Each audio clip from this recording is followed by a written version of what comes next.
a document with you.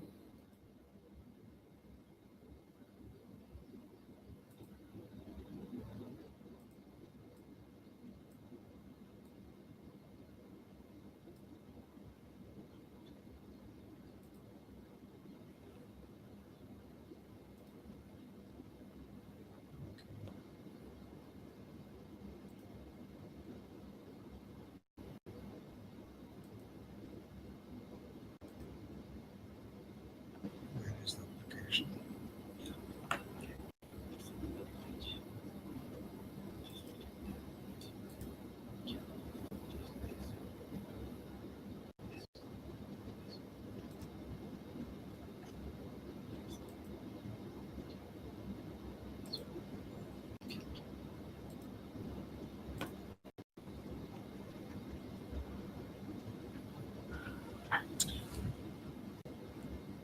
All right, guys. We have 112 joining this session today. I'll first complete this problem and then go to the 2016 exam. Okay, the problem is two smooth disks, A and B, each have a mass of 0.5 kilograms. If both disks are moving with the velocity shown when they collide, determine the coefficient of restitution between the disks if after collision B travels along a line 30 degrees counterclockwise from the y-axis. So it's basically an oblique collision type problem. However, in most oblique collision problems, they give you initial velocities and directions of two particles colliding against each other in an oblique way, and you're asked to find the velocities after. Okay, can you hear me? A few of you say yes. Okay, that's enough. Okay, all right.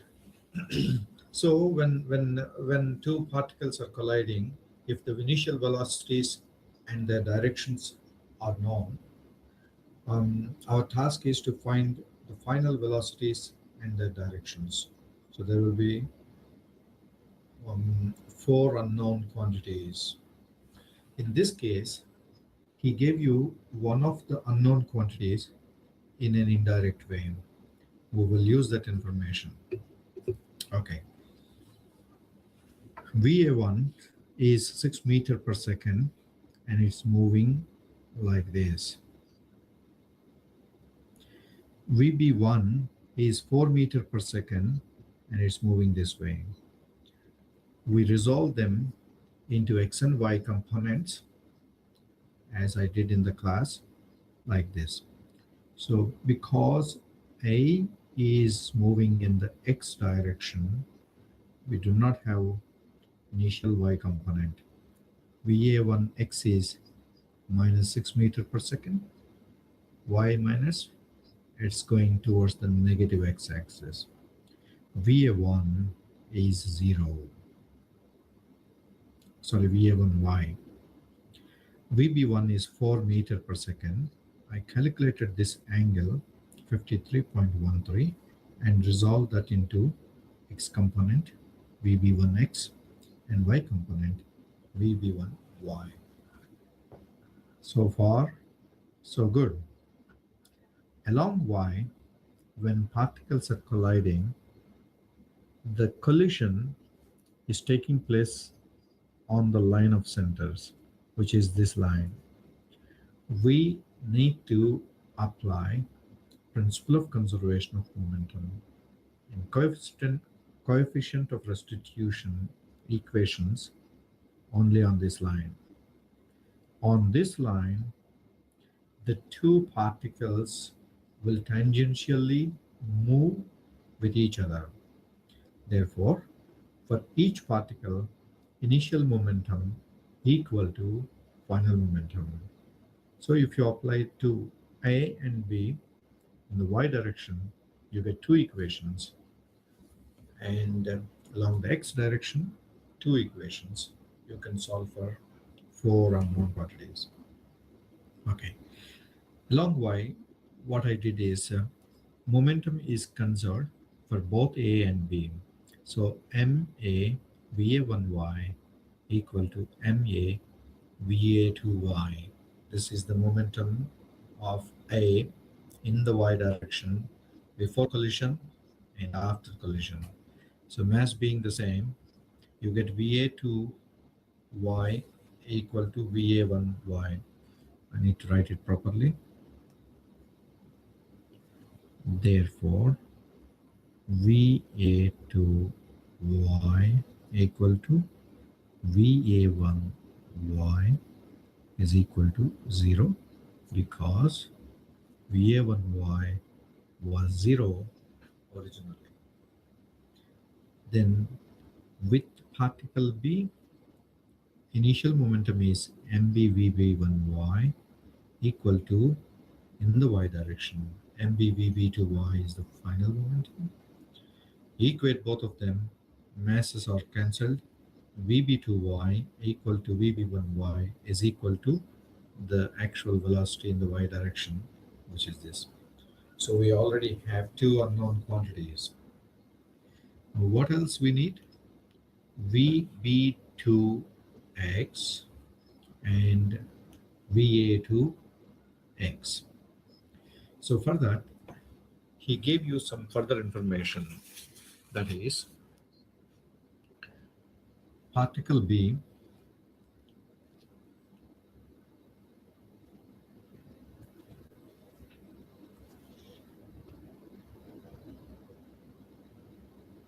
after collision, particle B, the total velocity was given to be VB2, which is this. And he says that velocity makes a 30-degree counterclockwise with y-axis. What it means? This is our y direction. So this VB2 is coming at 30 degrees with that line, the y-axis. So if you resolve this into x and y components, your VB2x must be this one, and VB2y must be this one. But that VB2y we just calculated, which is 3.1999 meter per second. So we already know this.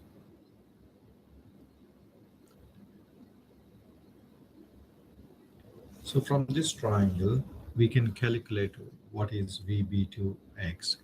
For example, VB2x divided by VB2y is 1030. So VB2x is equal to VB2y 1030. So which is equal to 3.1999 times 1030. From this, VB2x is equal to 1.8475 meter per second. So we have another component. We need one more component, which is the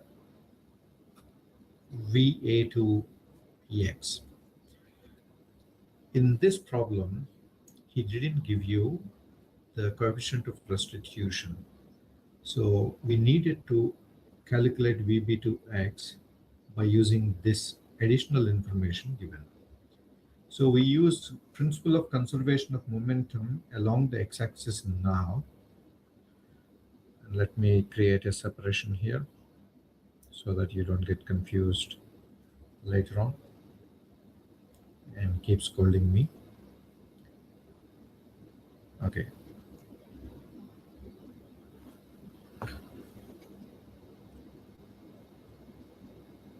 Along x-axis, momentum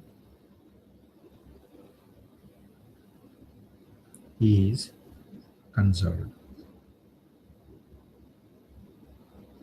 That means total momentum of A and B in the x direction before collision is equal to total momentum of A and B in the x direction after collision. This means MA VA1 x plus MB VB1 x equal to MA VA2 x plus MB VB2 x. All right. I'm substituting the known quantities. 0.5 times VA1x is this one, minus 6, because it's going to the left, minus 6. And what about VB1x?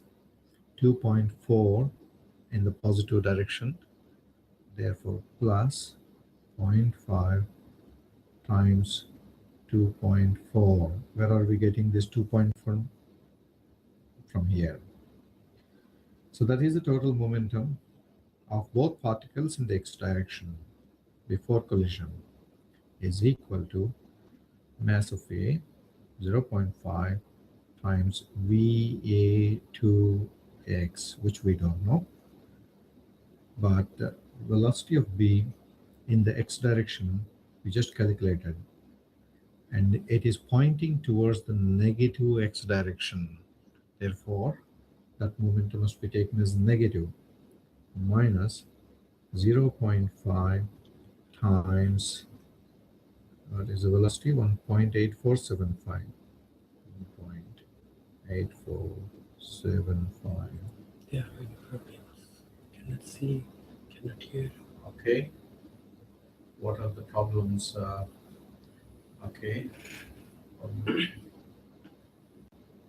Can't see anything. Julian Philip, hello. Mr. Miles, have you tried refreshing the page? No. ADSL is horrible. Reinstall Java. Use another browser. Okay. If you want effective reception,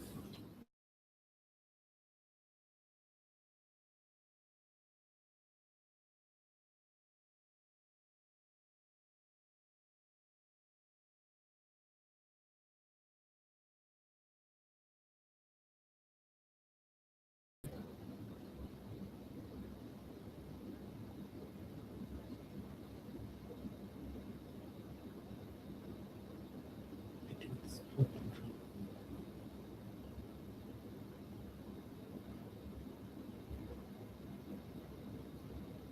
some of you seem to be having some connectivity problems.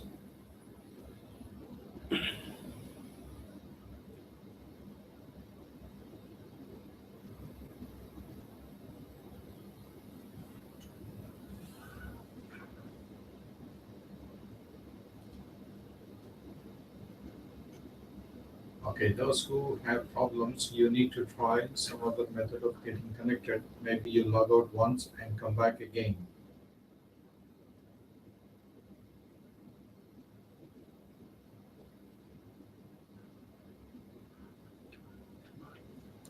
All right, let me continue. So we have the final equation here. Only VA2x is unknown. We can calculate VA2x is equal to, we're getting a negative 1.7525 meter per second. So that means A is also going in the negative x direction after collision. Now he's asking you to calculate what is the coefficient of restitution in this case. The definition of coefficient of restitution is, for any particles A and B, VB2 minus VA2 divided by VA1 minus VB1. So this is the ratio of um, relative velocity of separation to relative velocity of approach. Therefore, E equal to, in this case, we use the x direction for this, only the x components. So what it means is VB2x minus VA2x divided by VA1x minus VB1x. But while doing so, we need to substitute appropriate signs. Our VB2x is acting to the left, as you can see here. Therefore, it's a -1.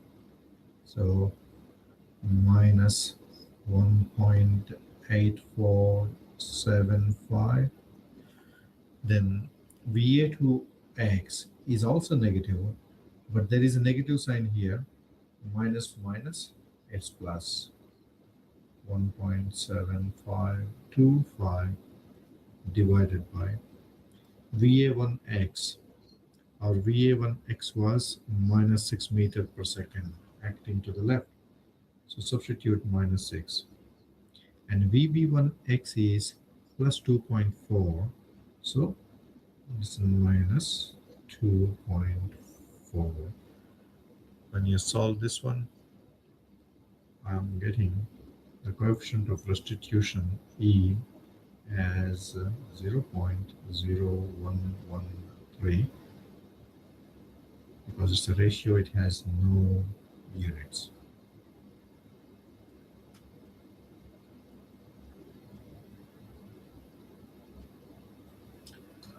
Okay, let me see what problems you have.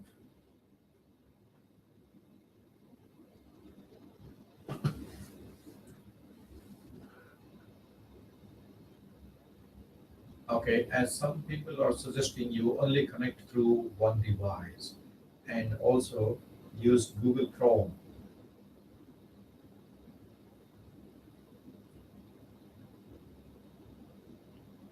Blackboard works effectively only on Google Chrome.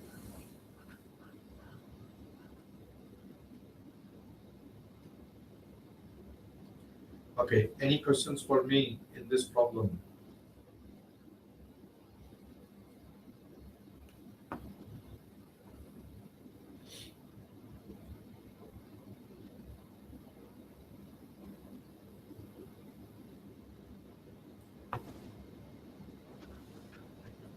Mr. Miles Array, avoid X component because these particles are finally colliding on the x-axis only. The y-axis is tangential to the collision. The line of centers, when they are colliding, is matching with the x-axis, and so collision is only taking place on the x-axis. If in any problem, if the collision is not on the line of axis, on any axis, x or y, what you need to do is you join the centers and take that as an x dash axis and the axis perpendicular to that as y dash and solve the problem around that. Okay, then does it have to be VA minus VB in the bottom? VA1 minus VB1. Yes.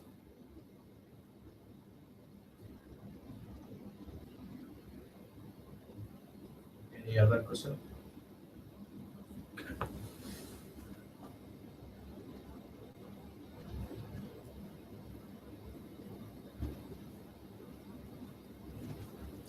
Okay, what I'm going to do is I'm going to save this. This completes that class worksheet. All the problems done. I'm exporting this as a PDF. Okay. Is it dangerous to show all my folders here because I have all the exams in the folders? What should I do?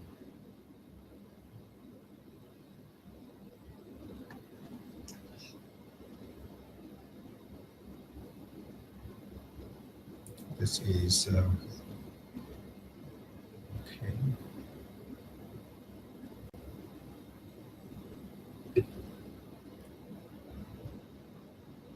Okay, I'll do one thing. I will upload this immediately after the session. So let me not disturb the whole setting. If anyone talks unnecessary stuff, I'm going to just send you out. Okay.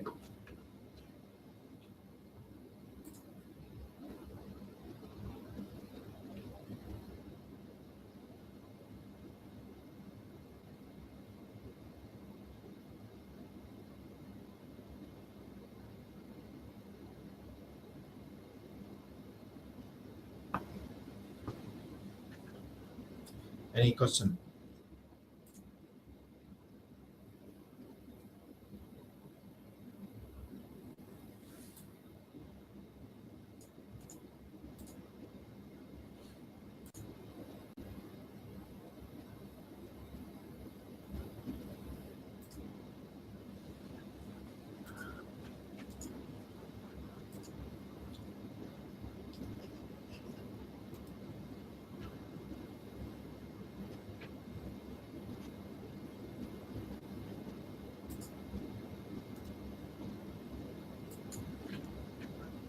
All right.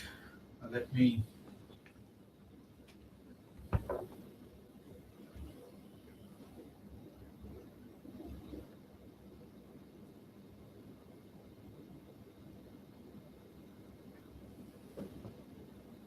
Okay, let me start this.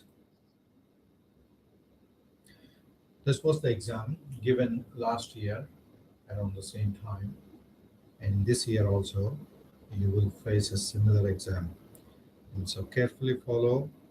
I will solve all the problems one after the other and try to finish as many as possible.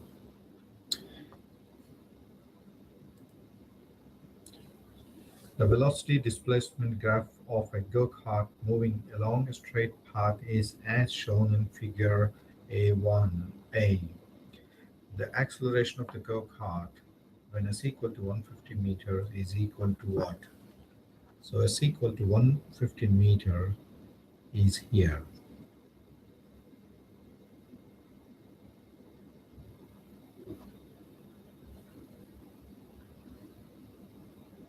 And we need to develop the equation for the velocity as a function of displacement. And I told you in the class a number of times that you take this as the velocity, this as the displacement, then v minus 8 divided by s minus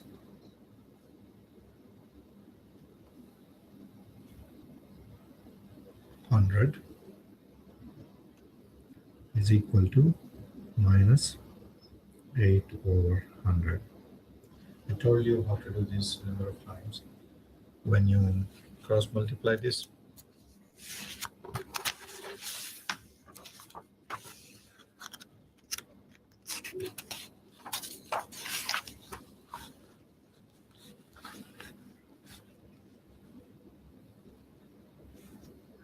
the velocity is equal to minus s plus 16. That is the velocity displacement equation. When you have velocity as a function of displacement, we use AdS equal to V dV. Therefore, A is equal to V times dV over ds is equal to minus 0.08 es plus 16 is V, and dV over ds is minus 0.08. When you simplify, acceleration as a function of displacement is 0.0064 es minus 1.28. This is the acceleration equation as a function of displacement at s equal to 150. A will be, if you substitute that, I'm getting minus 0.32 meter per second square, which is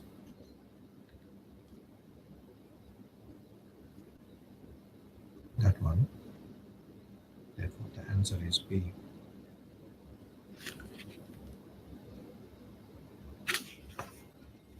Any question?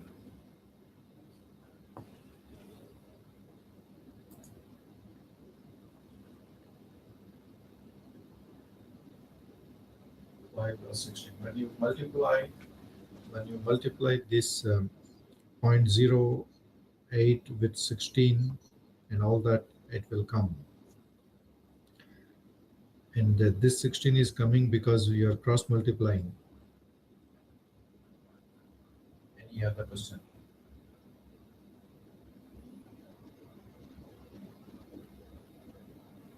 Okay, let me go on. Referring to the rope and pulley arrangement shown in figure A1B, what is the velocity of B if block A moves to the right at a velocity of 0.6 meter per second? This is connected motion. So we develop the datum here and here and here and here. So call this as distance SA, and this as distance SP. There's only one rope, and that rope equation is 1, 2, 3, 3 SA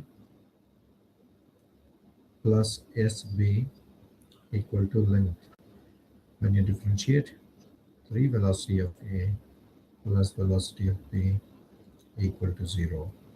He gave you velocity of A 0.6 meter per second. Therefore, velocity of B is equal to minus 3 times velocity of A, which is equal to minus 3. Remember, I told you in the class, if the particle is moving away from the datum, we take that as positive. If it is moving towards the datum, it is negative. A is moving to the right, so it's moving towards the datum. I substitute minus 0.6 here. So which gives us VB is equal to minus minus plus 1.8 meter per second.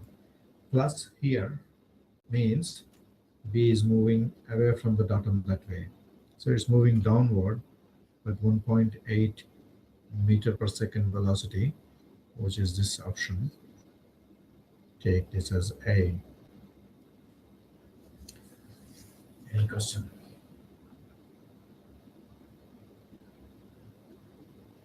Okay, so now there is a difference in length here. You don't need to too much worried about that. For example, you can take the datum here, then these are 3 SAs, and you can add this to SB rope. So which is just an additional extra piece like this. It doesn't matter. It's no problem.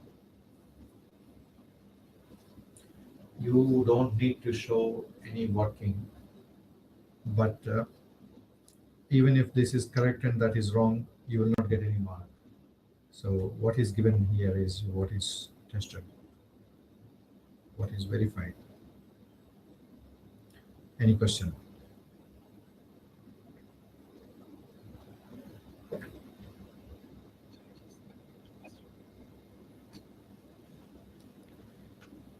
Move on.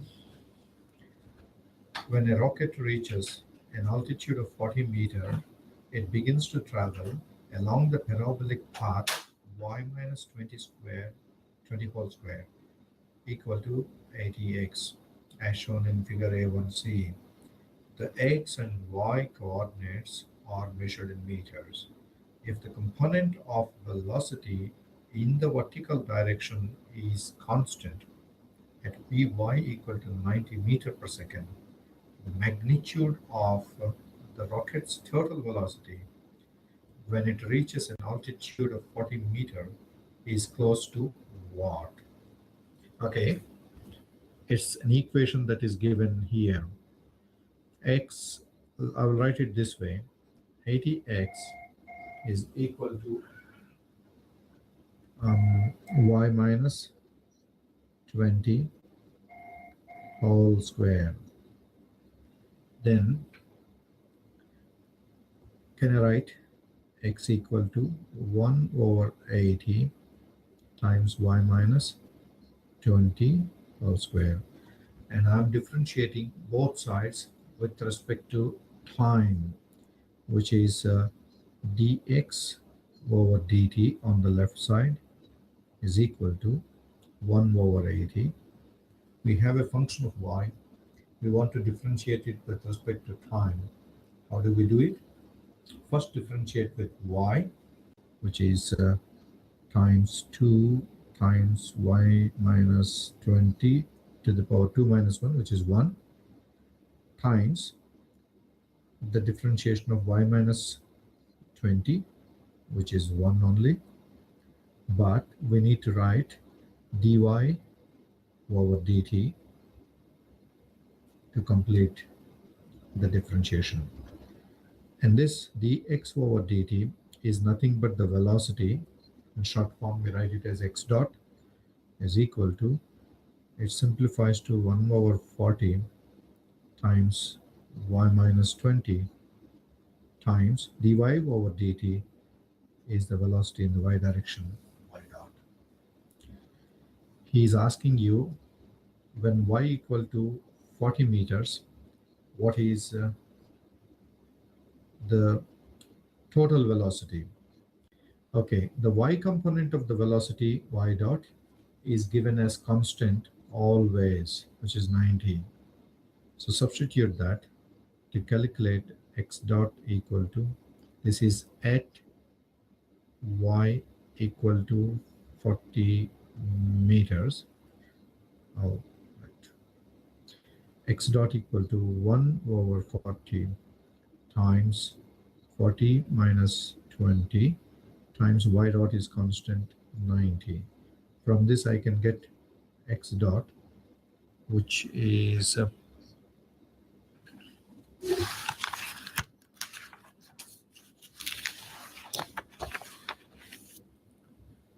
45 meter per second. So the x component is 45 meter per second. The y component is constant 90 meter per second. So the total velocity v is under root 45 x component square plus 90, which is y component square.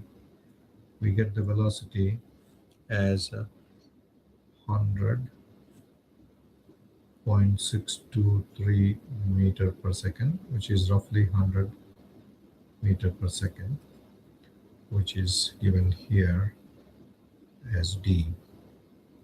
And the other answers are nowhere near it. I will take D as the right answer. I'm happy to answer any questions. So why is it dy over dt? So we are differentiating the y function with respect to time. Okay. When a y function, a function of y is differentiated d, say dfy over dt, we will first do d over dy of fy and then multiply dy over dt.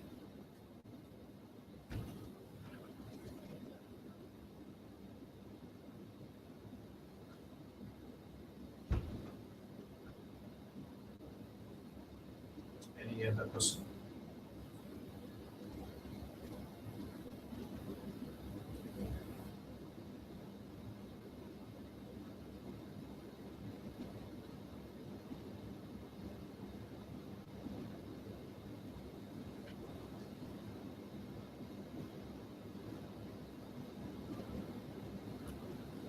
why y dot is 90?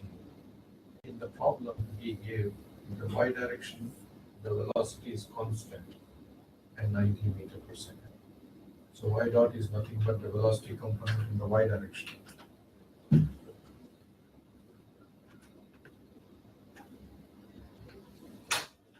I'm moving on. The 6 kilogram cylinder collar is released from rest in the position shown from here onto the spring as depicted in figure A1D. What is the velocity of the cylinder when the spring has been compressed by 50 millimeter?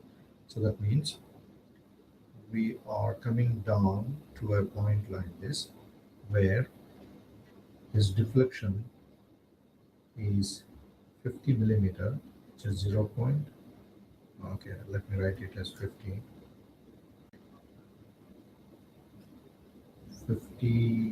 millimeter. And as you can see, these are all conservative forces. We can apply principle of conservation of energy here. So we talk about this as the datum and consider this as 0.1 and this as 0.2. So between 1 and 2, T1 plus V1 equal to T2 plus V2. Therefore, the kinetic energy at the start is 0 plus potential energy is 6 times 9.81 times the total height is 500 plus 50, 550 millimeter, so which is 0.550 meters. That is the potential energy of the block when it was at 1 is equal to, it's compressing the spring. The spring is not compressed to its fullest extent and the block has not come to rest. So it's continuing to move downwards at 50 millimeter deflection. Let's say the velocity of the block is V. It has a kinetic energy half 6 times that velocity square, whatever it is. And during the process, the spring was compressed by 50 millimeter. Some of the energy goes into that. Half the spring constant is 12 kilonewton per meter. So 12,000 Newton per meter times 0.05 square, where 0.05 is the deflection of the spring in meters. And that's it. We have considered all the energies. If you solve this, we should get a velocity equal to 2.41 meter per second. When we go up, this is 2.41 meter per second.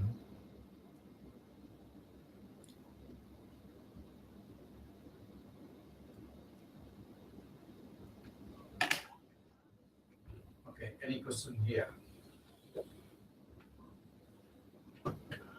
Why is the energy conserved again?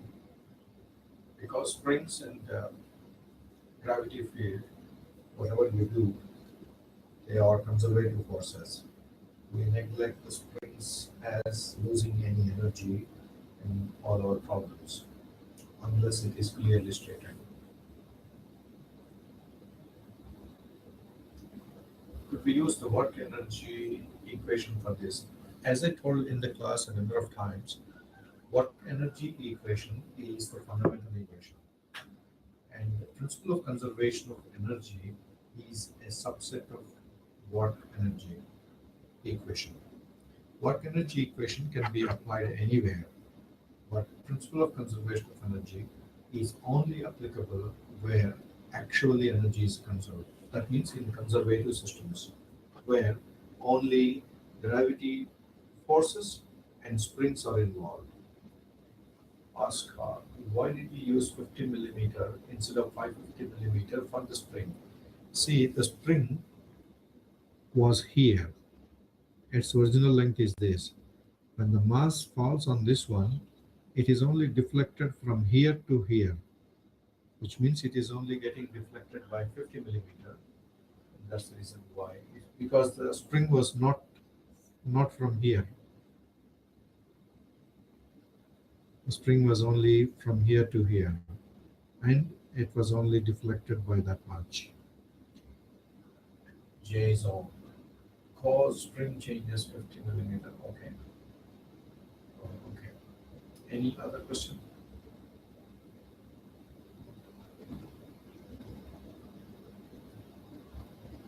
Why do you take two Darwin points? In the application of principle of conservation of energy in the work energy equation, we always need two reference points. From this point to that point, we're applying the equations for that, so we need two reference points. But the datum is only one line. I'm not taking both, they both are not datum, only one of them is the datum. In this problem, we took this as the datum.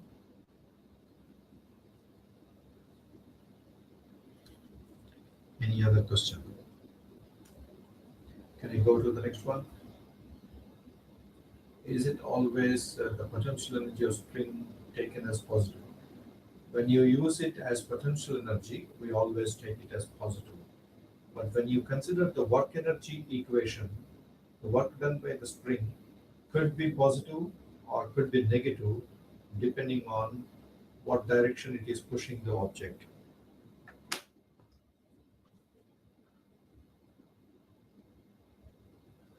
All right, can I solve this problem?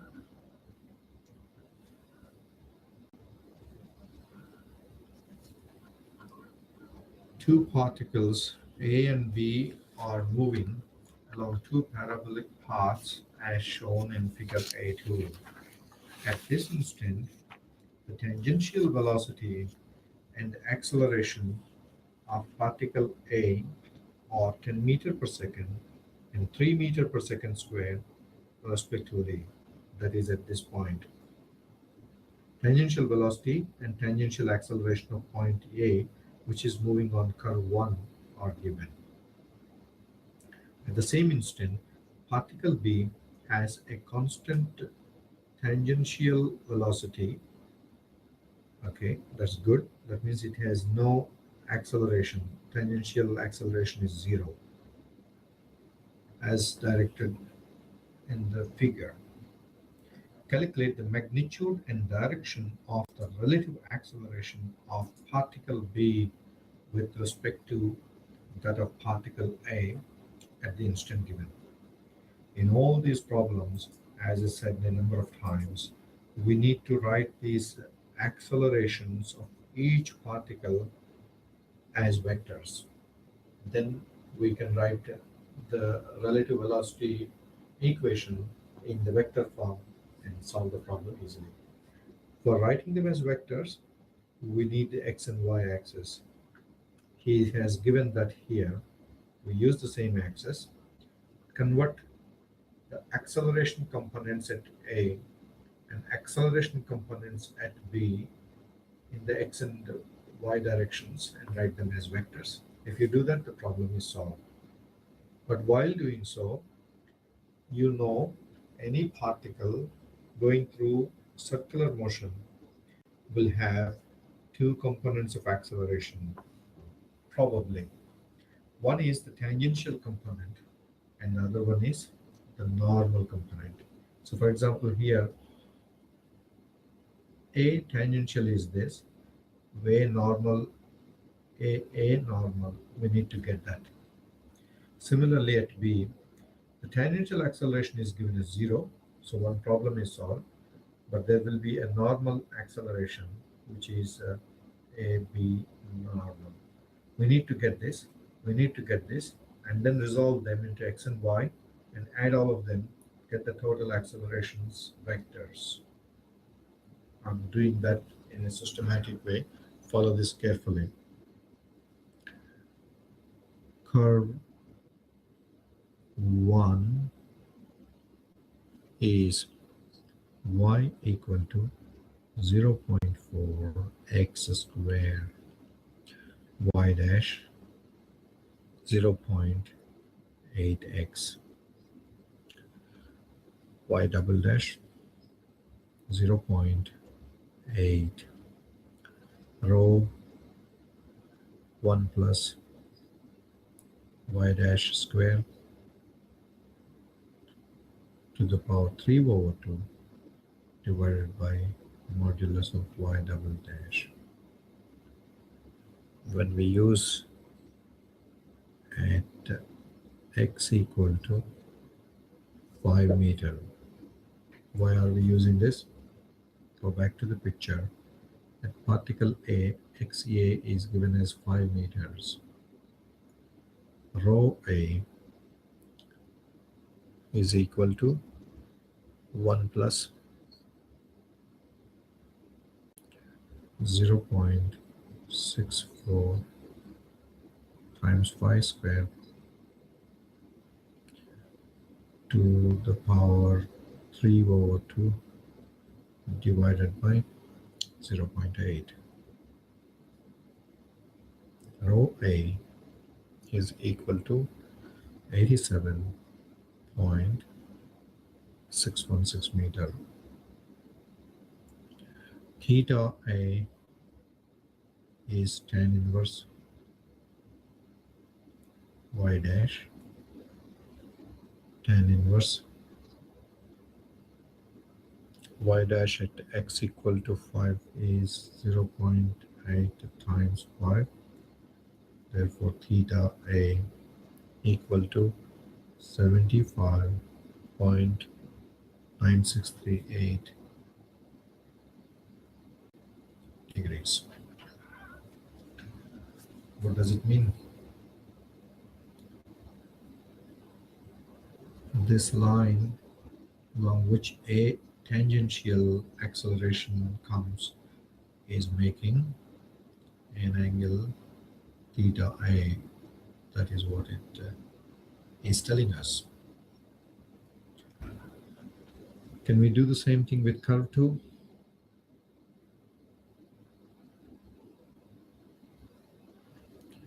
You can use y equal to minus 0.4 x square, y dash minus 0.8 x, y double dash is equal to minus 0.8, rho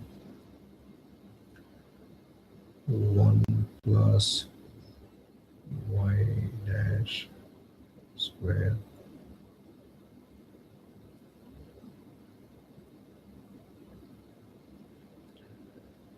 at x equal to minus 7 meter, rho b is equal to 1 plus 0.64 times minus 7 square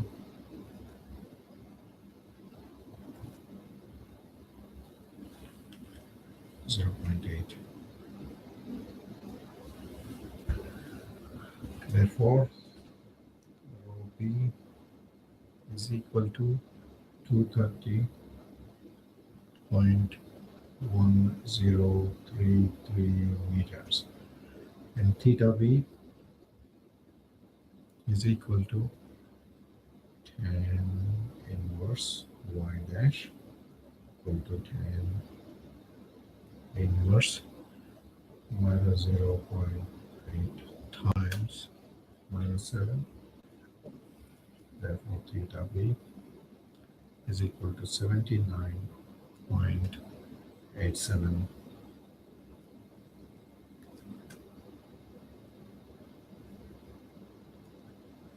Correct.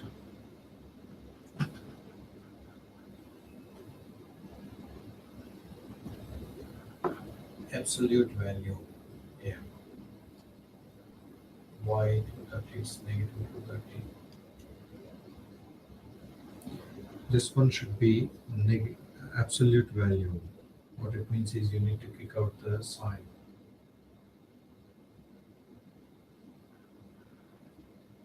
and it is square 5.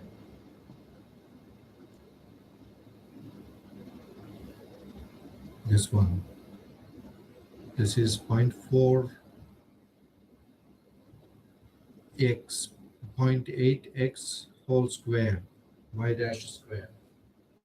So 0.8 times 0.8 is 0.64 times x square, which is 5 square. Okay.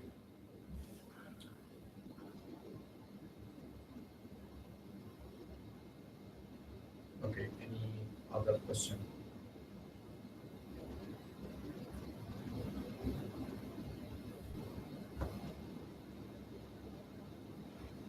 Any other question?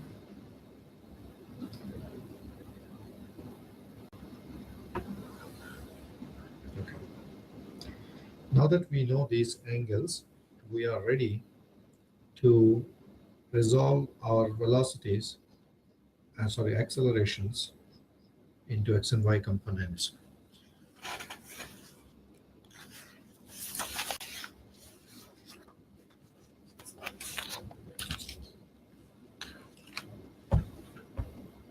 Particle A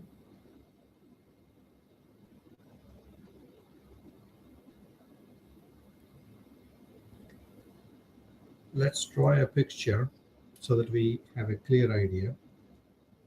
It's moving on a curve like this, and at that point, it has a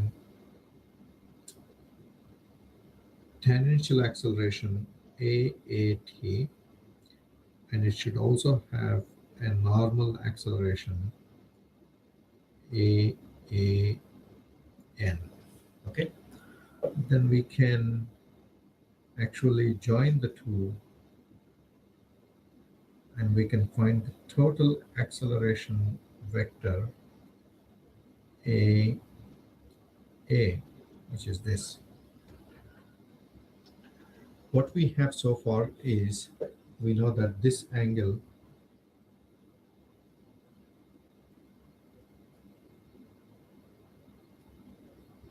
is our theta A. That is theta A.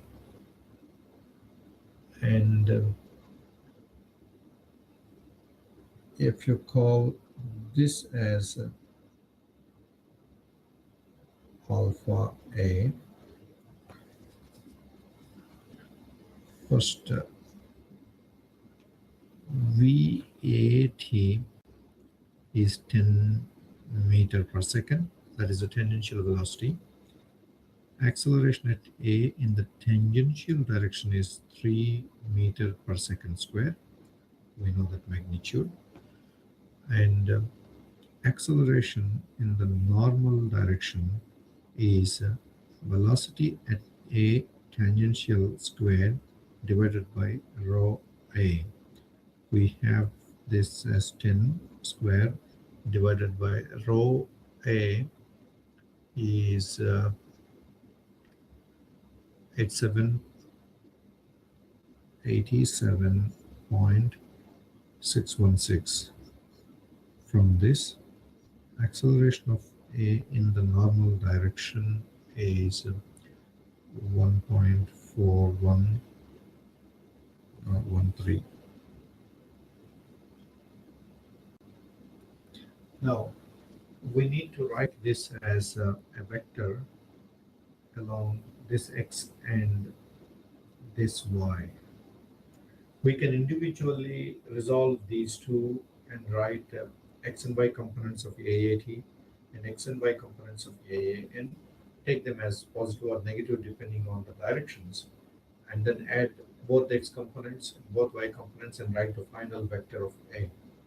In other words, we can find the resultant AA and then directly use this angle plus this angle, which will give us the components straight away. I'm using that method. Therefore, the total acceleration at A is under root A tangential square plus A normal square. So acceleration at A is equal to root 3 square plus 1.4113 square. Therefore, AA is equal to 20.8285 meter per second square. That is this total acceleration. And also alpha A is tan inverse A n divided by A tangential. In this triangle, alpha A is 1413. I'm making a mistake here. 1413.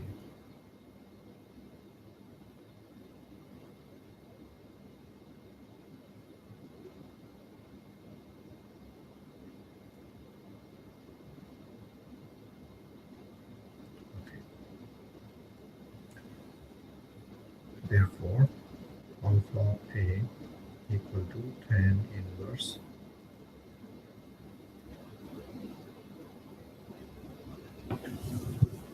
1.1413 divided by 3, which will give you 20.8285 degrees. Now in this theta A, we already calculated as 75.9638 degrees. And alpha A, which is the angle between this total acceleration and the tangential component, is 20.8285 degrees. So theta A plus alpha A, the total angle is 90.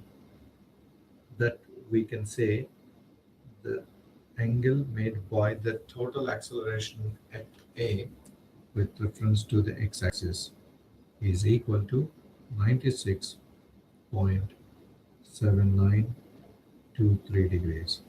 Once you know that,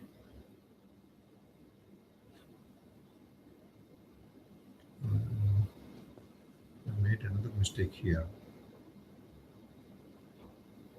This is 3.2098. Okay.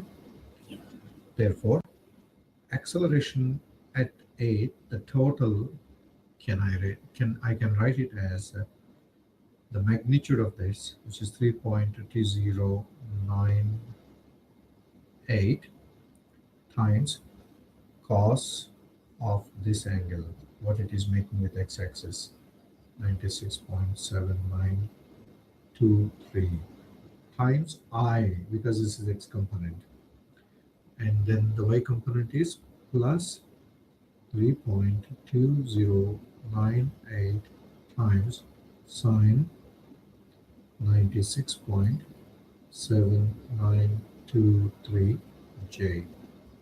Therefore, the total acceleration at A as a vector is equal to minus 0.3796 I plus 3.1873 J. This is an important step. We achieve what is AA. Do you understand what I did here? So you got the tangential component, you got the normal component. You can individually divide them as x component, y component, write this as a vector, and then x component and y component, and write this as a vector, and add the two vectors to get the same. If that is convenient for you, you do it that way. What I did is I found the sum of these two, which is total AA, which is acting in this direction. I found the total angle and then resolved it into x and y components and wrote the vector. Okay. And do we have any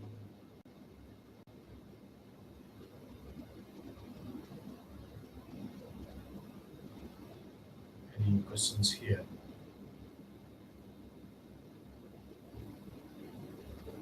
Okay. With A, we finished. Let's handle particle B.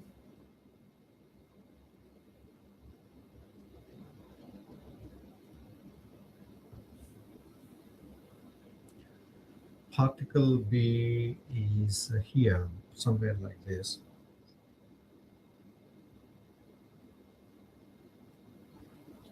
And this is say point B. It has no tangential acceleration. We don't need to worry about it. But it will have a normal acceleration, which we will call as AB normal. Okay? But the tangential direction is this one. Our x-axis is this way. The y-axis is that way. And we form this angle as theta b. Then let's call this as the theta bx. Theta b is equal to 79.8753 degrees. We just calculated it. Therefore, theta bx is 90 minus of this, because this is the tangential and the normal directions, 90 degrees. So the remaining two angles should sum up to 90 degrees. So theta bx is 90 minus 79.8753, which will give you 10.1247 degrees. Now there is only one component, ABN, and that component AB normal is equal to velocity of B tangential square divided by the radius at B, which is equal to 20 square divided by 230.1033. Therefore, AB normal is equal to 1.7383 meter per second square. So that is the magnitude. We need to write it as a vector. In this case, there is no other component. It's easy, right? AB equal to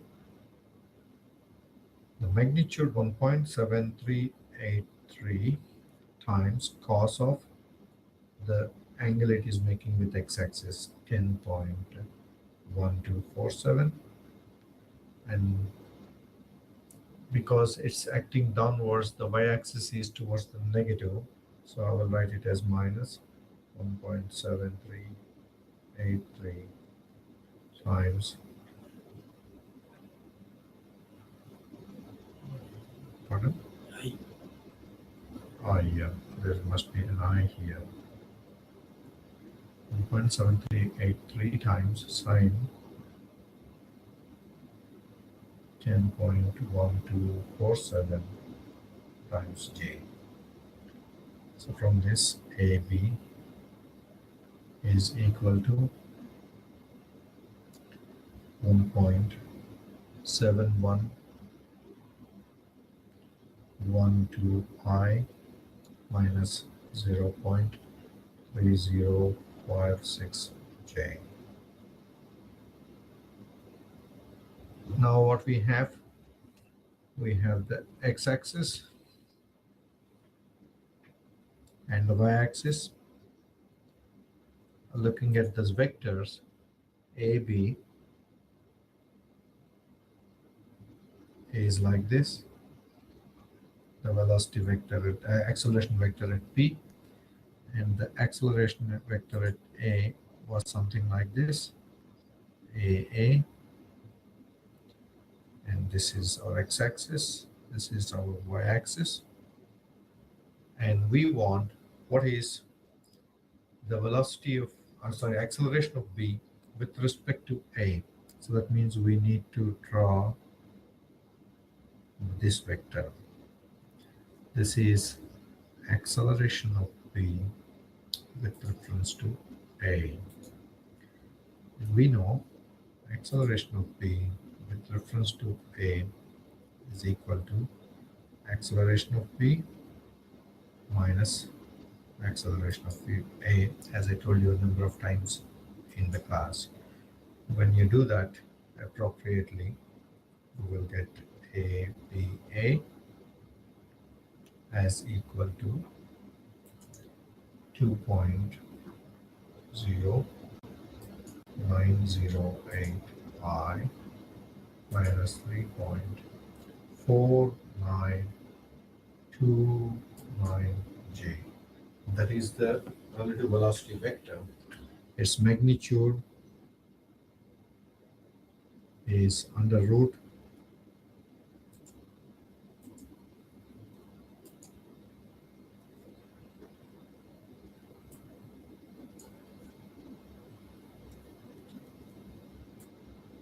so the magnitude of the relative acceleration is equal to 4.0708 meter per second square.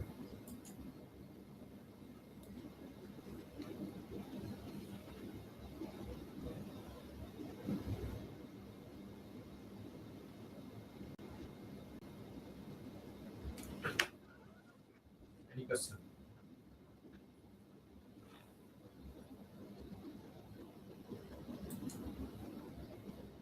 Isn't the value of I meant to be a negative value since it is traveling in the negative x direction? Particle B is moving towards the positive x. I mean ABN. ABN is towards the positive x, so it's positive x and negative y.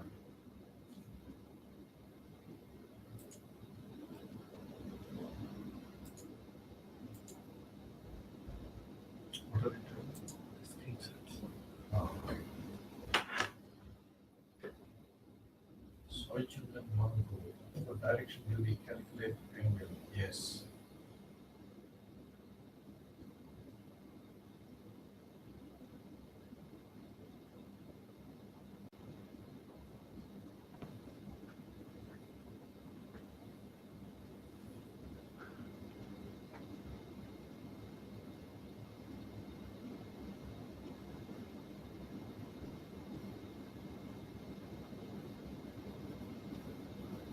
Yeah, if you don't have any questions, then I will move on to the next problem.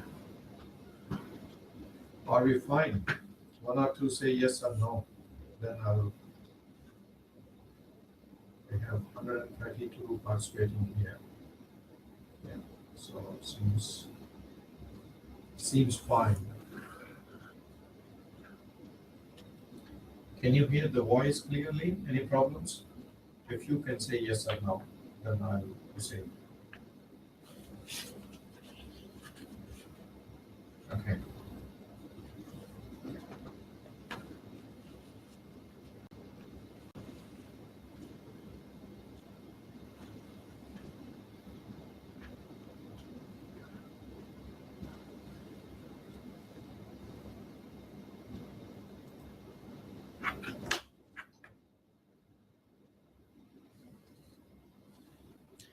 We have 45 minutes and miles to go.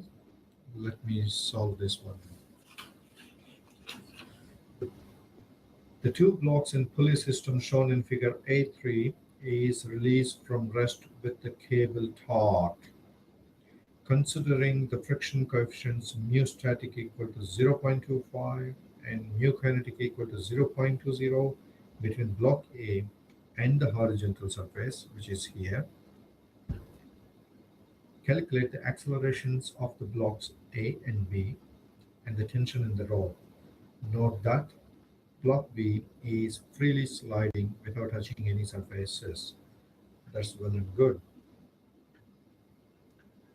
we need to take the free body diagrams of the two masses, no matter what. I'm doing that now. Block A is this one, and weight of A acts that way. Normal reaction comes like that. Because it's moving to the right, the frictional resistance F acts that way. And there is a tension, one rope, let's call it as T, acting on that. Under the action of all these things, it is going like this with a mass A times acceleration of A. And what about B?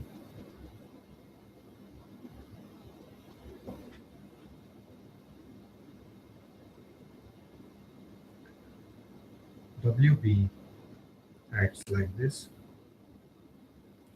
There are three ropes bearing this, so 3 times tension is acting upwards.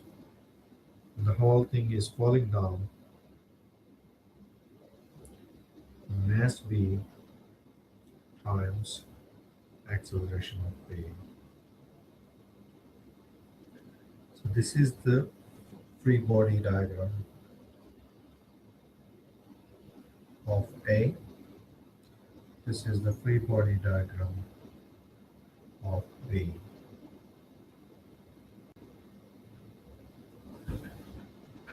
The connected motion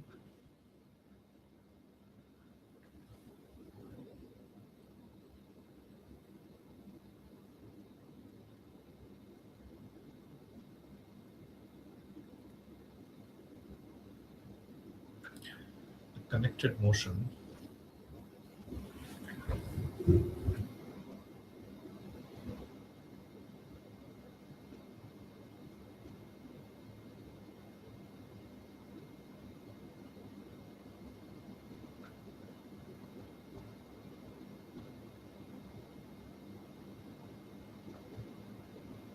we can take this as the reference here for B.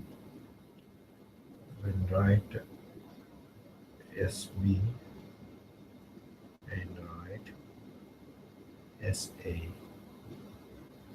The length of the rope, one rope, 3 times SB plus 1 SA equal to length.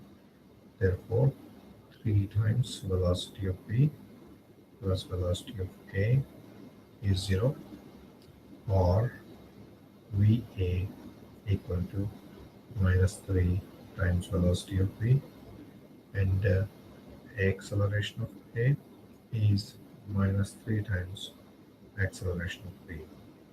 Here, as our convention always dictates, if the particle is moving towards the datum, we get negative velocity and acceleration. If it is moving away from the datum, positive velocity and acceleration. Now A is moving towards the datum. We need to take its acceleration carefully, and velocity also. So from the free body diagram of I,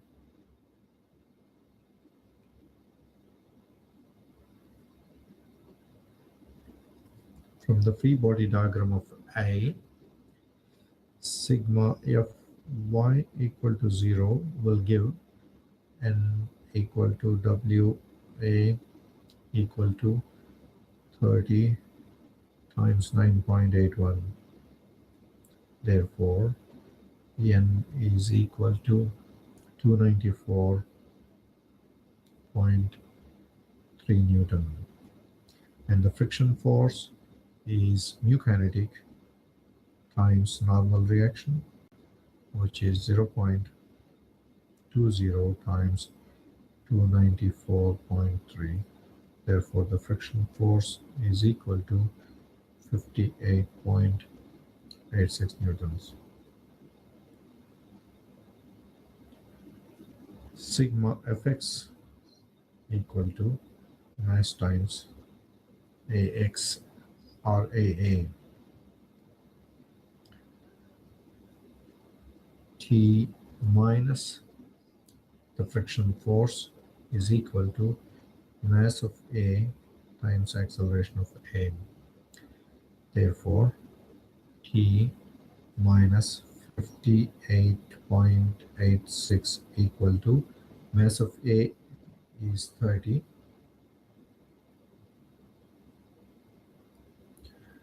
Acceleration of A is, we don't know, but block A is moving towards the datum. I need to use a negative acceleration because we will comparing this motion with the motion of B. If we are individually applying the equation without reference to the other particle, we can take that direction as positive and substitute positive values. But because this equation will be connected with the equation for B, we need to maintain consistency. So minus 30 times acceleration of A. Okay. Then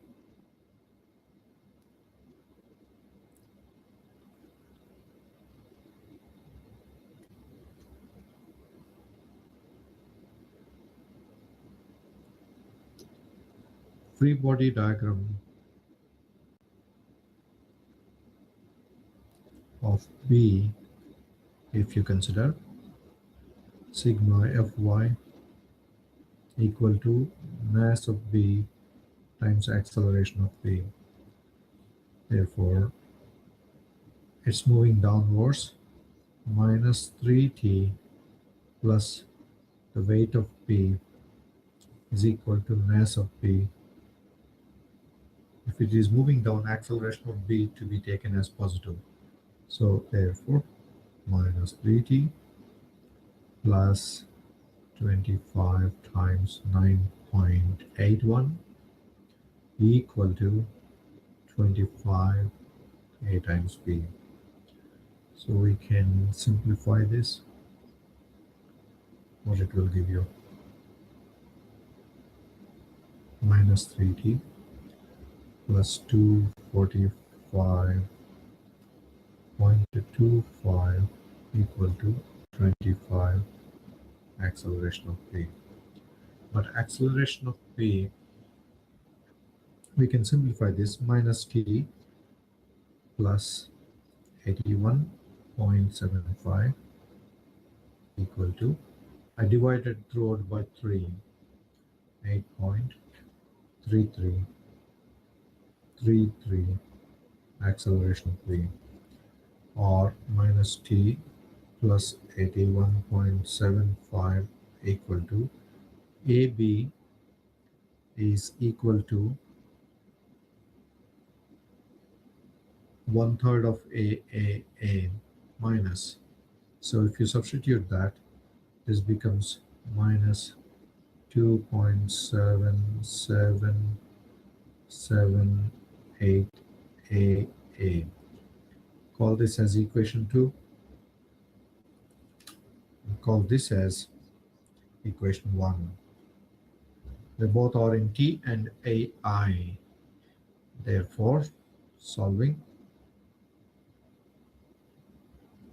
1 and 2, I'm able to calculate acceleration of A is equal to minus 0.693 meter per second square, and acceleration of B is equal to 0.23278 meter per second square. What it means is this is moving down and this is moving to the right. The negative value indicates that. So what is the tension? tension T is equal to 79.809 Newton. Substitute this either in equation 1, equation 2, you will get this. And did we calculate everything? Calculate the accelerations of the blocks A and B and the tension in the rope. Everything is done.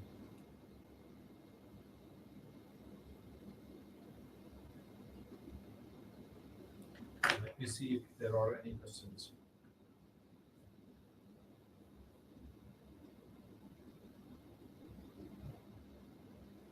The two walls are not touching block B. It's clearly stated, so don't worry about that. Why do we need the static friction? Why not? Static friction, we don't need static friction because the block is already in motion. Kinetic coefficient is used. And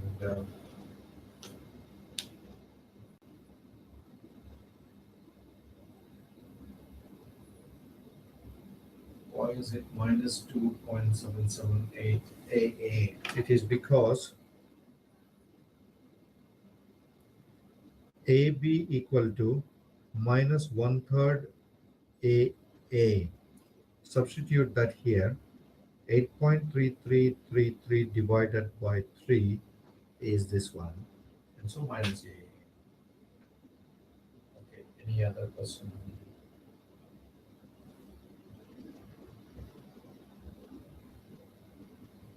Where did 309 come from? What is 309? Where is it? 30 AA. This is 30 times AA.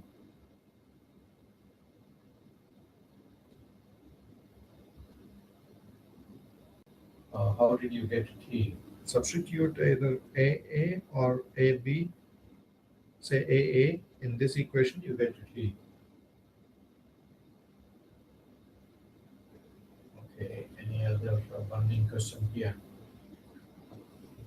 We have 128 students here,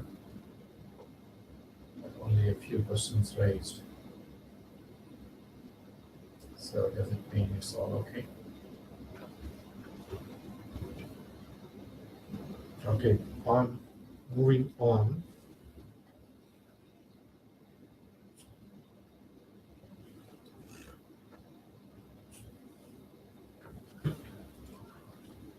So this is a relatively simple problem. I will not solve it fully.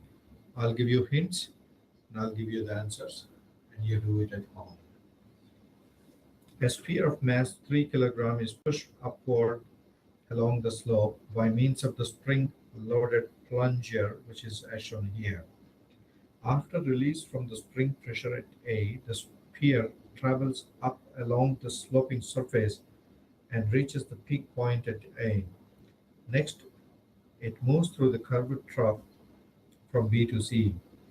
It does not leave the surface all the way from A to C, including the turning point at B. It leaves the track at C at an angle 20 degrees with the horizontal and will continue to move as a projectile and finally touches ground at D, which is at the same level as the starting point. If the spring is compressed by S equal to 0.2 meters and then released, calculate the velocity of striking at D, this one, with what velocity it will finally hit.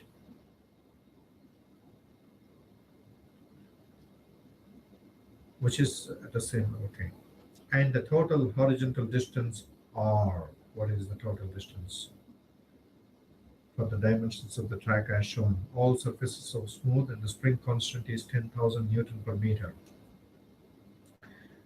It appears to be complex, but it's only a very simple problem. Direct application of principle of conservation of energy from A to B, B to C, get the velocity at C, and take that velocity as acting at 20 degrees, as he has given that.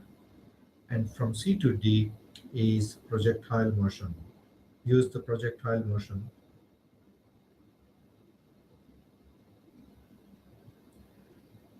All right. A to B, It's not actually conservation of energy. You can use conservation of energy also. You can use work energy equation, whichever is convenient for you. But the velocity of B you will get as 5.9358 meter per second. And do the same thing from B to C.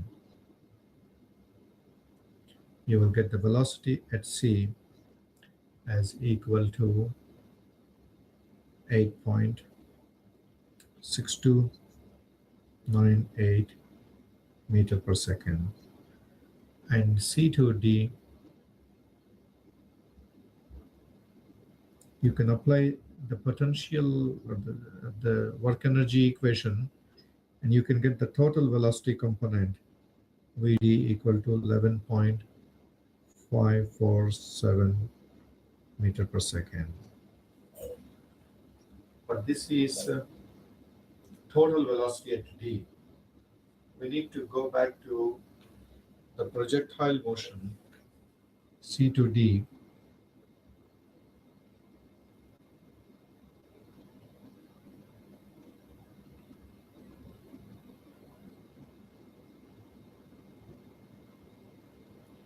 In that VC, we know 8.6298 meter per second. Convert that into VCX, which is 8.6298 cos 20, and Y 8.6298 sine 20, and follow the same procedure as I did a number of times with projectile motion. Then you will find the time for which it is in flight as 1.1635 seconds. And once you know that, you can use the horizontal velocity component, which is constant, and calculate the distance x c to d as equal to 9.4495 meter. And so the total distance r is the 15 meters plus this distance from C to D in the x direction, 9.4495. Therefore, the total distance r is 24.4495 meters. What I did not write in between in this equations is, for example, TA plus UA to B equal to TB. So which is half 10,000, the spring constant, times it is compressed to 0.2 square. That is the potential energy stored in the spring. And the block is the sphere is moving from A to B. Gravity forces do -3 times 9.81 times 5 meters going up, 0 plus. This is the work done by the spring. This is the work done by the gravity force, is equal to half times 3 times VC square, or sorry, VB square. From there, I calculated that VB as this. These are the things which I did not include. You can do that and get these critical velocity at B, critical velocity at C, critical velocity at D, the time for which it is in flight, and the distance in the horizontal direction from C to D, and finally the total distance. I'll leave this as homework. If you don't get it, try it again. Don't get it, try it again. Any question for me in this?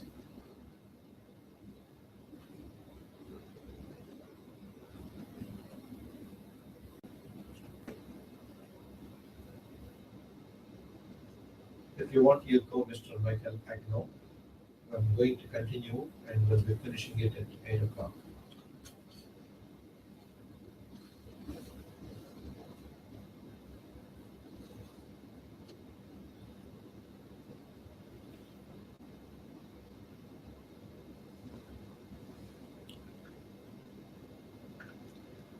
You can use conservation of energy, no problem. They will give the same answer.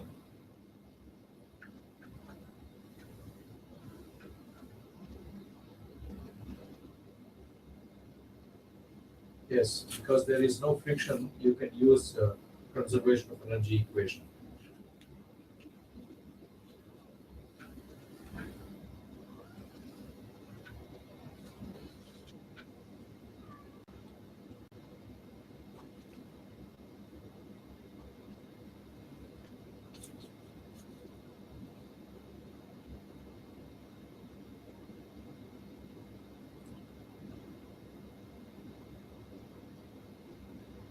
At point B, nothing happens, it's just smoothly continuous moving. B to C, you apply again either conservation of energy equation or work energy principle. Is there projectile motion from B to C? No, no, because it's following the trough. It's not following the natural trajectory. And that's why it is stated it's not leaving the track. It's just forced to follow the trough. It is not projectile motion.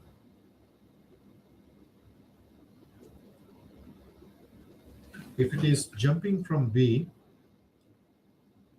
and landing at C like that, then it is projectile motion.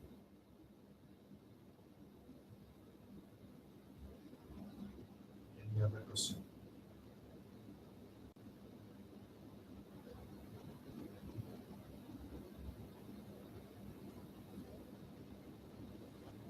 All right, let's continue with the next problem. I solved this problem, very similar problem in the class.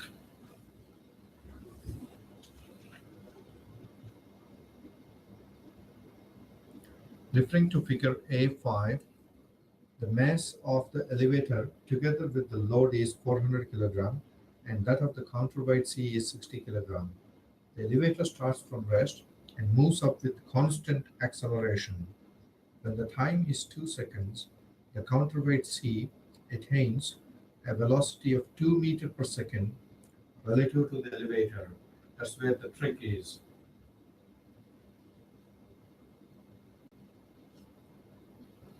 Calculate the acceleration, tensions in the cables, and the power drawn from the motor at this instant when t equal to 2 seconds.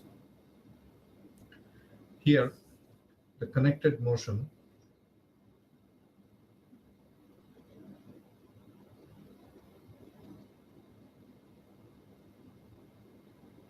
gives you what we do here, m, that is Sm, and Se. This is Sc. This is Se.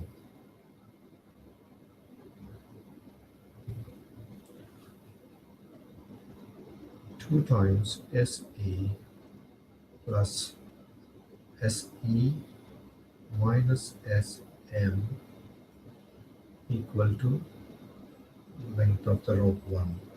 So 3Se minus Sm equal to length of rope 1. So 3 times velocity of E minus velocity of M equal to 0, or Vm equal to 3 times Ve. Both are moving in the same direction. Acceleration of M is equal to 3 times acceleration of the elevator. This is rope 1. Rope 2 is simple. Se plus SC equal to the length.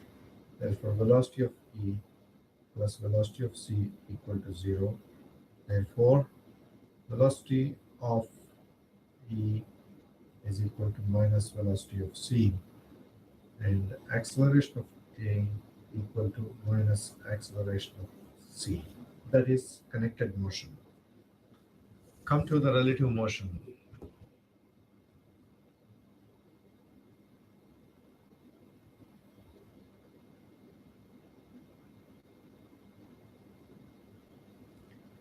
Say if velocity of the elevator is this, velocity of C is this vector, then velocity of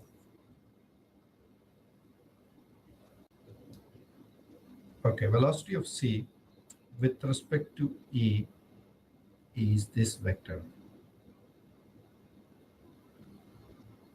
From this diagram, we know velocity of C with respect to E is equal to velocity of C minus velocity of E. All right. From here,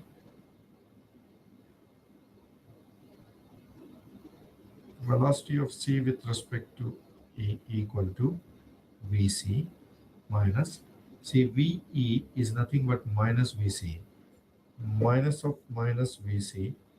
Therefore, velocity of C with respect to E equal to 2 times velocity of C. Therefore, velocity of C is equal to half of velocity of C with respect to E. We are given with that as 2 meter per second velocity of C with respect to the elevator. Therefore, velocity of C is equal to 2 over 2 equal to 1 meter per second. We got the velocity of C. If you know velocity of C, velocity of E is equal to velocity of minus of velocity of C. So this is equal to minus 1 meter per second. What does it mean? If it is moving towards the datum, we get negative value. Our datum is above, so it's moving up with that velocity. Therefore, velocity of E is equal to 1 meter per second moving upwards.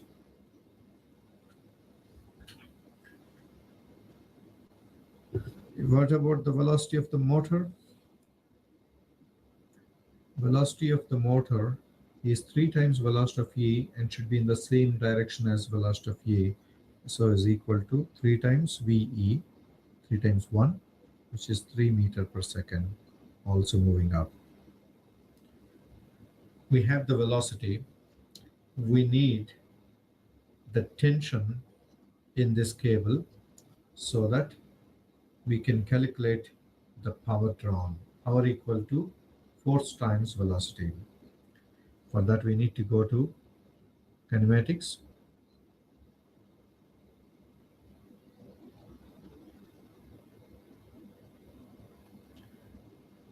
Vc is equal to Vc0 plus AC times T. Vc is 1 is equal to starting from rest plus AC times 2, where he gave you time t equal to 2 seconds. From this, acceleration constant is equal to 0.5 meter per second square. That is the acceleration of C. Acceleration of E is equal to minus acceleration of C is equal to minus 0.5 meter per second square.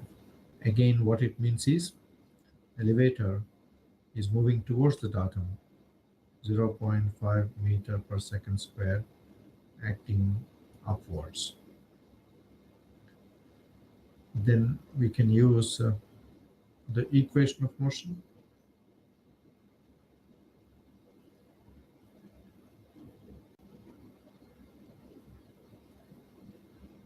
For this, we need the free body of this block and the free body of the elevator. This is elevator, this is the C. T1 tension in that rope. The mass is 60 times 9.81, and the whole thing is moving down with acceleration AC. So mass is 60 times acceleration of C. This gives us minus T1 plus 60 times 9.81 equal to 60 times acceleration of C. We found the 0.5. From this, the tension T1 equal to 558.6 Newton. This block T1 on this side and 3 times T2 here, and the weight 400 times 9.81, and it's moving upwards and experiences 400 times AE,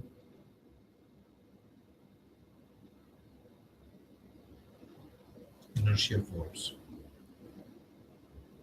Again in this one, I will separate the two like this.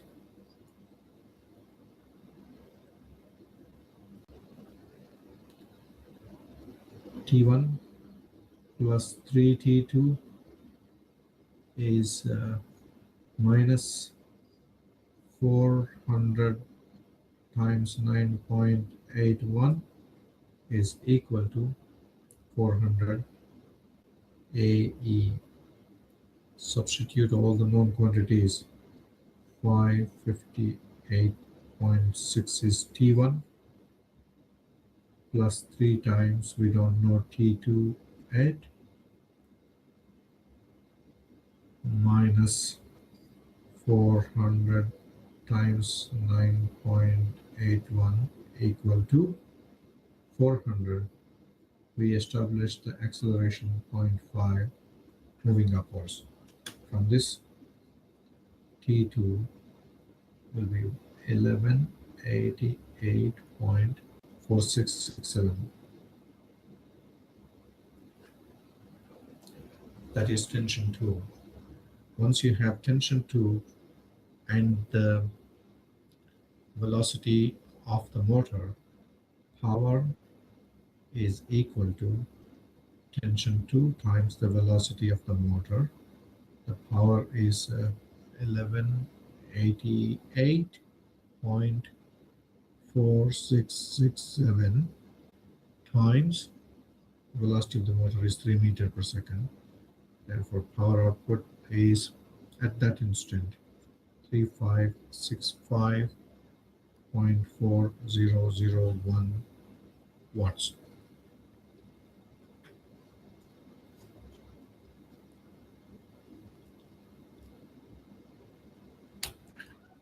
Any questions? How did you get VC? VC, relative velocity of C with respect to E, is given as 2 meters per second. I found from this 2 VC is equal to relative velocity. From that velocity of C I got. Is it clear? Z only in CO.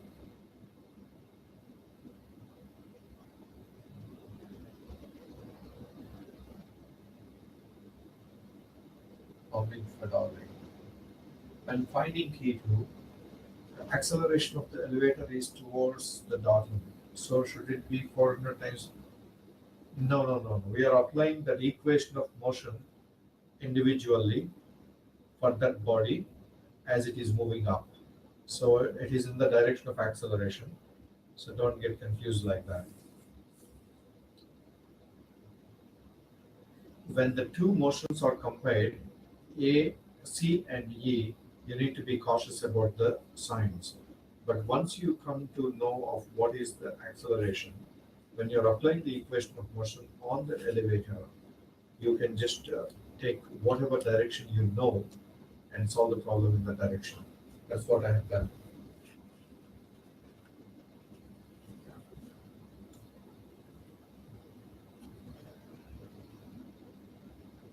Any other question? Any problems?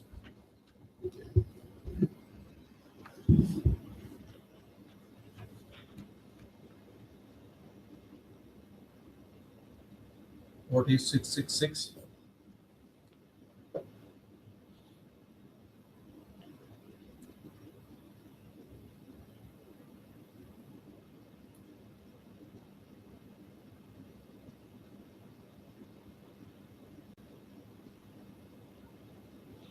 Why was T1 not considered on the power equation?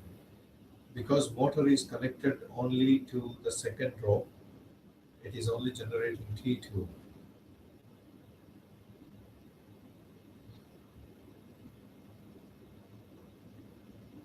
Okay, I'm moving on to the next problem.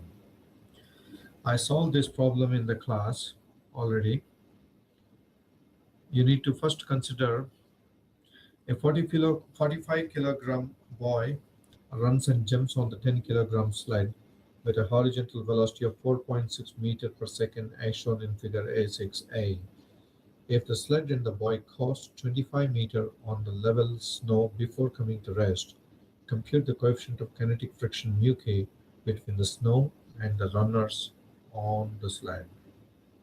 Okay, first the jump.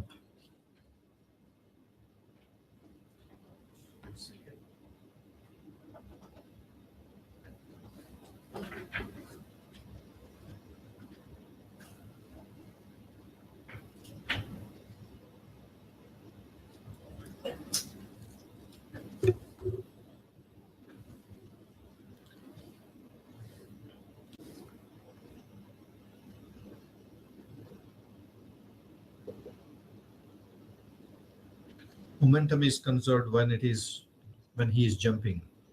So mass of the boy, the velocity of the boy at the start plus mass of the sledge, velocity of the sledge at the start equal to mass of the boy plus velocity, plus mass of the sledge times the common velocity with which they move together. Therefore, 45 times his velocity is 4.6. I'm taking the left as positive plus 0 is equal to 45 plus 10. Let's use a positive value, hoping that it will move towards the left. Calculate what that way is. We are getting a positive 3.7636 meter per second. This is the velocity with which the boy and the sledge together will be moving after he settles down on the sledge after that impact load he applied while jumping onto it. Further sliding,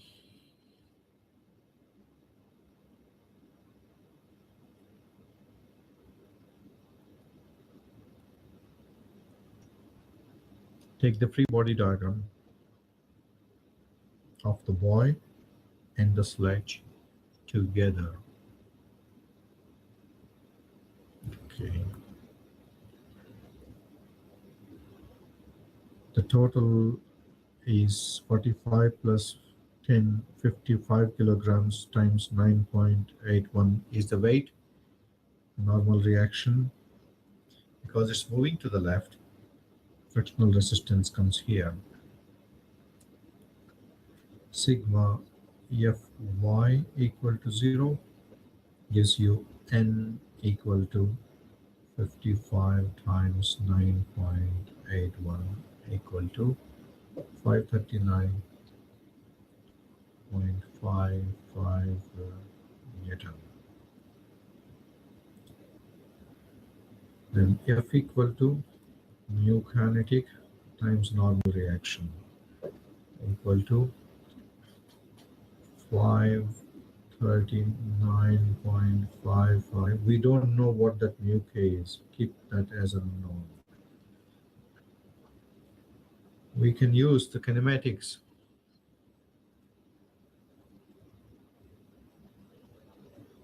Principles.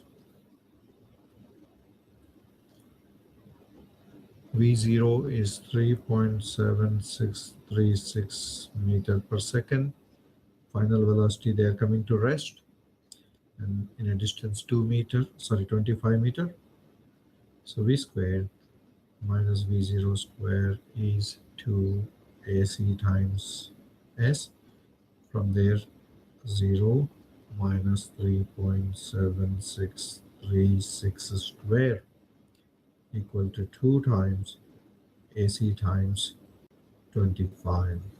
From that, the constant acceleration is 0.2833 meter per second square. Then the equation of motion.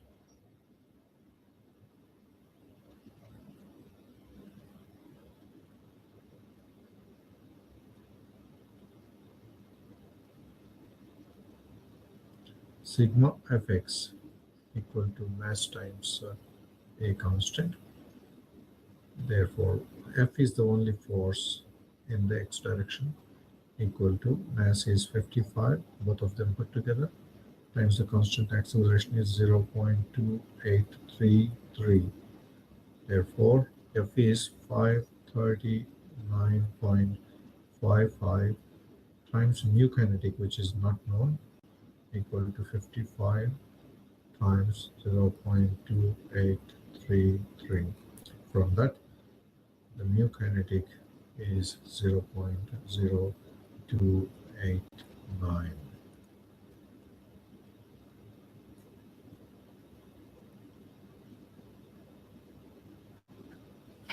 Okay, any problems here?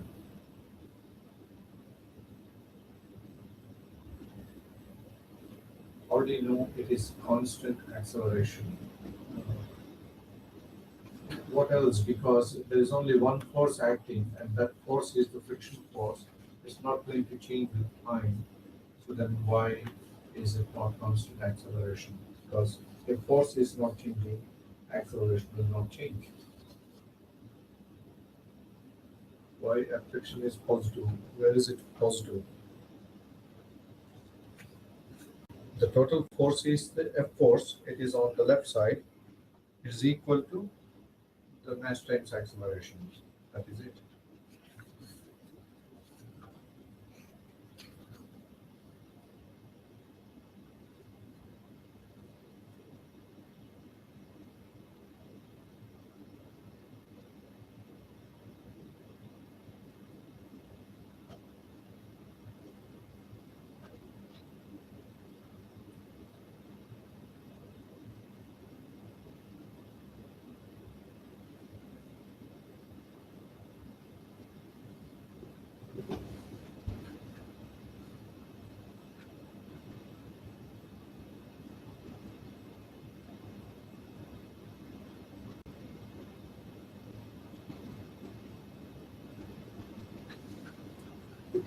Actually, acceleration is negative.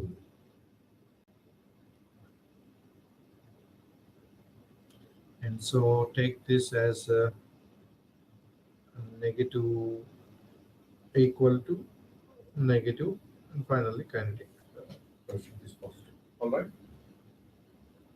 Here, if you solve, this is acceleration negative quantity.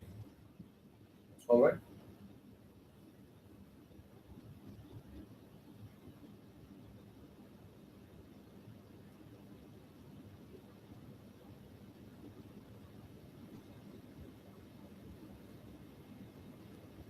Any further questions?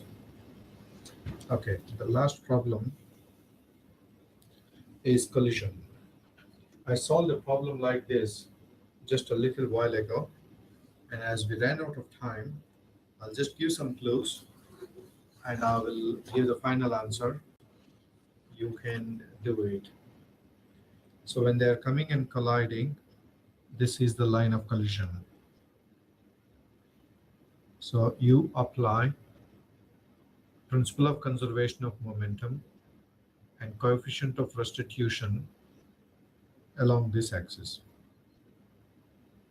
And along the y direction, individually, the velocities and the momenta will be conserved.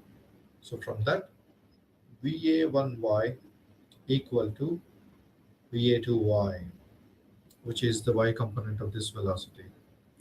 B was not moving, so VB2y equal to VB1y equal to 0. So you only calculate VB2x and VA2x by applying the principle of conservation of momentum and the coefficient of restitution equation along the x-axis. You will get these answers.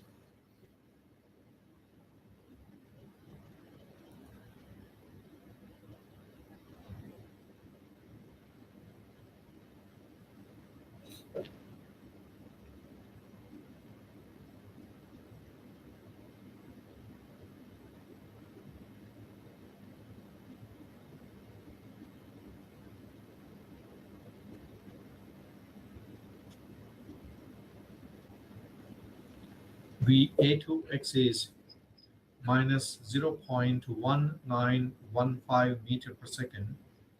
VB2x is equal to minus 1.3405 meter per second. The total velocity VB2y equal to VB1y equal to 0. VA2y is equal to minus 1.2856 meter per second is equal to VA1y.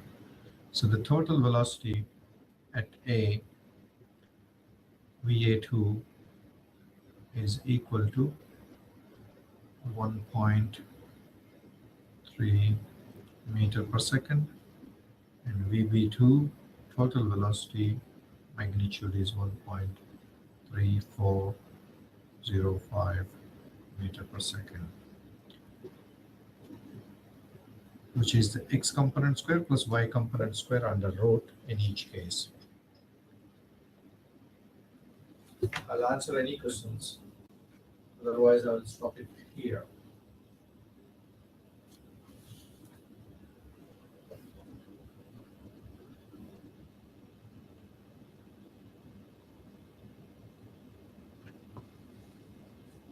Any questions from any one of you?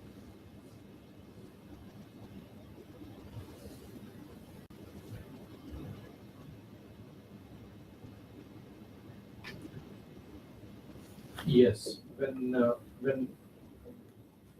oblique collisions are taking place individually, the y components. What it means is, it may not be y components always, depends on where they are colliding. For example, if two particles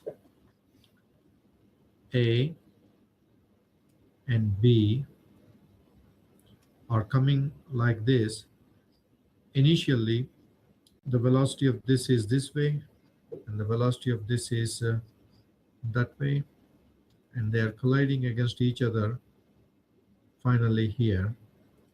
Your x-axis may be here, your y-axis may be there. It's not the y components that are equal all the time. What you need to do here is join the two centers, take that as the x dash, and perpendicular to that, call that as y dash. In this case, resolve these velocities parallel to x dash and parallel to y dash before, in the case of A, and parallel to x dash and parallel to y dash before collision in the case of B. And then apply principle of conservation of momentum and coefficient of restitution along this axis. Along this axis, before collision, the velocity of A along that y dash is equal to after collision whatever its velocity. Similarly for particle B, along that y dash, before collision and after collision, the velocities will be the same. Okay?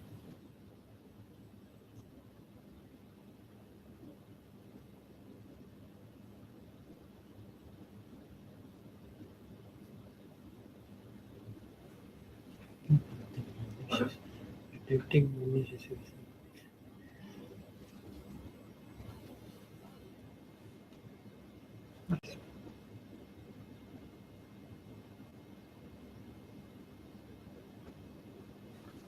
All right. Any other question?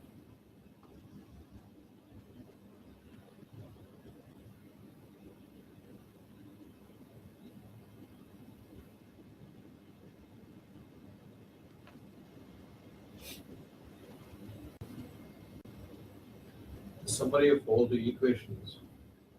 I will do it in the class tomorrow.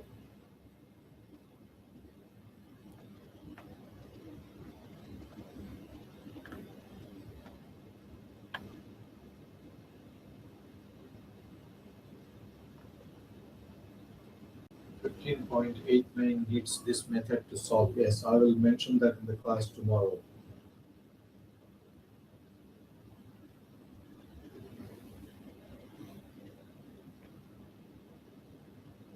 All right, I will wind up the session here.